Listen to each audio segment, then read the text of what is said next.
ඔන්න ඉතින් අද මම හදන්න යන්නේ අපි හැමෝම කන්න කැමති කෑමක් තමයි. ඉතින් හාතු. එහෙම නැත්නම් බිම්මල් තෙල් දාන තමයි මම අද හදන්නේ.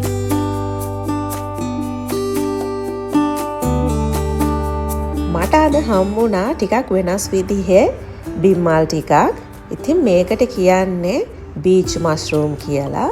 මේකේ තියෙනවා මේ සුදු පාට එකයි දුඹුරු පාට එකයි වර්ග දෙකක්. මේක බැලූ බැල්මට පොඩි බිම්මල් වර්ගයක් විදිහට තමයි පේන්නේ. ඉතින් මේක අමුවෙන් කනකොට පොඩි තිත්ත රසයක් එනවා. හැබැයි මේක ඉව්වට පස්සේ හොඳ sweet and savory taste එකක් තියෙනවා.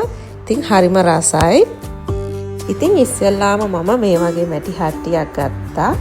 ඊට පස්සේ මම ඒකට පොල් තෙල් ටික දාගන්නවා. මේ විදිහට.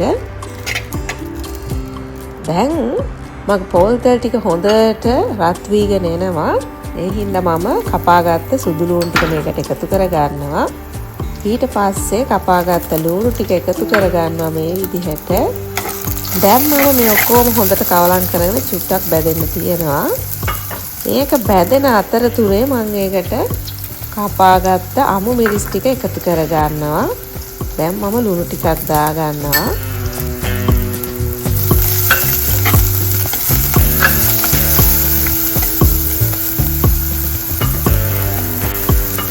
මේකට ඇඹුල් රසයක් එන්න ඕනි හින්දා මම මේකට තක්කාලි චුට්ටක් එකතු කරගන්නවා.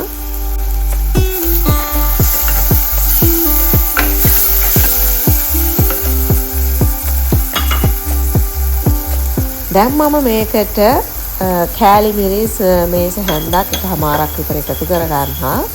ඒක ඉතින් ඔයගොල්ලන්ගේ රස අනුව වෙනස් කරගන්න පුළුවන්. ඊට පස්සේ කහ චුට්ටක් එකතු කරගන්නවා.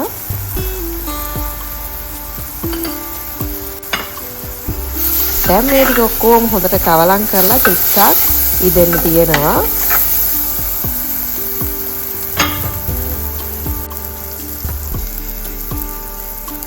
දැන් මම මේ බීච් මෂ්රූම් ටික එකට එකතු කරගන්නවා මෙන්න මේ විදිහට.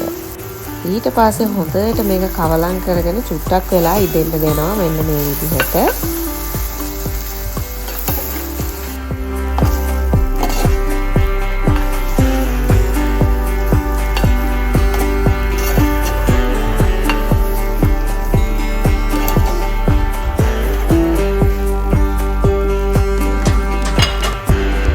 දැන් මම මේකට එකතු කරගන්නවා ඩාර්ක් සෝයි සෝස් ටිකක්. ඉතින් මේස හැඳි දෙකක් විතර දාගත්තා නම් හොඳටම ඇති. ඉතින් මේක උයන්න හරිම ලේසියි. මේක ගොඩාක් වෙලා තැම්බෙන්න ඕනේ නැහැ. ඉතින් විනාඩි 10ක් විතර තැම්බුණා නම් හොඳටම ඇති.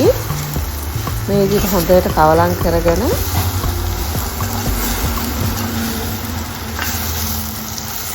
ඉතින් ගොඩක් වෙලාවට මෂ්රූම් හදද්දී ඒ මෂ්රූම් වල තියෙන වතුර නිකම්ම උනනවා. ඒ හින්දා වැඩි ගින්දරේ තමයි උයන්න ඕනේ. මේක ඕනම් මෂ්රූම් జాතියක් හදද්දී වෙනවා. ඉතින් ඒ හින්දා අපි ගොඩාක් වෙලාවට ඒක වැඩි ගින්දරේ උයනවා නම් ඒ වතුර ගතිය නිකම්ම හිඳිලා යනවා.